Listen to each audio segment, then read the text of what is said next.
नमस्कार, आप सभी का स्वागत है और मैं आपके साथ तमन्ना शर्मा। भोपाल से एक रहस्यमय ढंग से लापता हुई वकील अर्चना तिवारी की गुत्थी अब सुलझ गई है। वे ना तो किसी हादसे का शिकार हुई थी और ना ही किसी अपराध की साजिश में फंसी थी। दरअसल अर्चना ने खुद अपनी मर्जी से गायब होने का प्लान बनाया था। ये कहानी जितनी चौंकाने वाली है उतनी ही सोचने पर मजबूर भी करती है।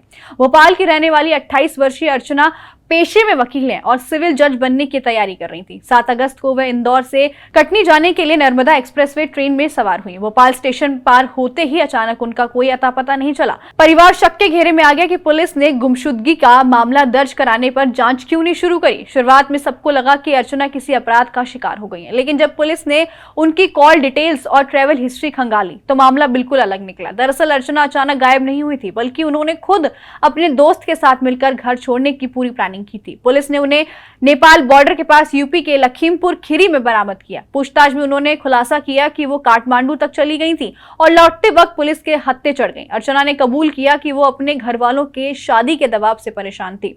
उनका कहना था कि परिवार उनकी मर्जी के खिलाफ रिश्ता तय कर रहा था। कुछ दिन पहले ही उन्होंने बताया था कि उनके लिए एक पटवारी लड़का देखा गया। लगातार शादी का दबदबा होने पर उन्होंने घर से भागना सही समझा और इसी वजह से वो मानसिक रूप से टूटने लगी थी। उन्होंने सोच लिया था कि जब वह सिविल जज नहीं बन सकती तब तक वो शादी नहीं करेंगी। यही वजह थी उन्होंने खुद को गायब करने का पूरा प्लान तैयार किया था।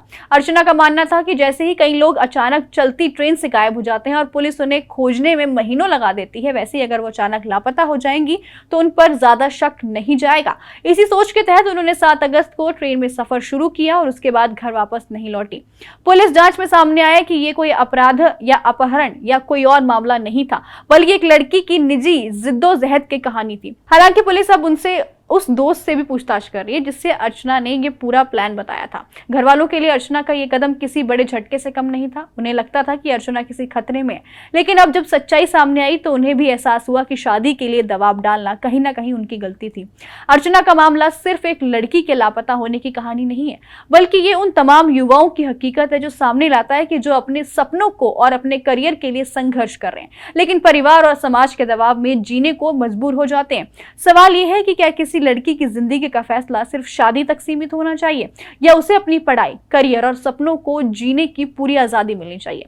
अर्चना भले ही अब मिल गई हो, लेकिन उसकी कहानी समाज में ये संदेश देती है कि पारिवारिक सोच बहुत कुछ मायने रखती है और पारिवारिक सोच पर बहुत कुछ सोचने को मजबूर कर देती है। आपकी इस पूरी रिपोर्ट को लेकर क्या कुछ है, हमें कमेंट बॉक्स में जरूर बताइएगा।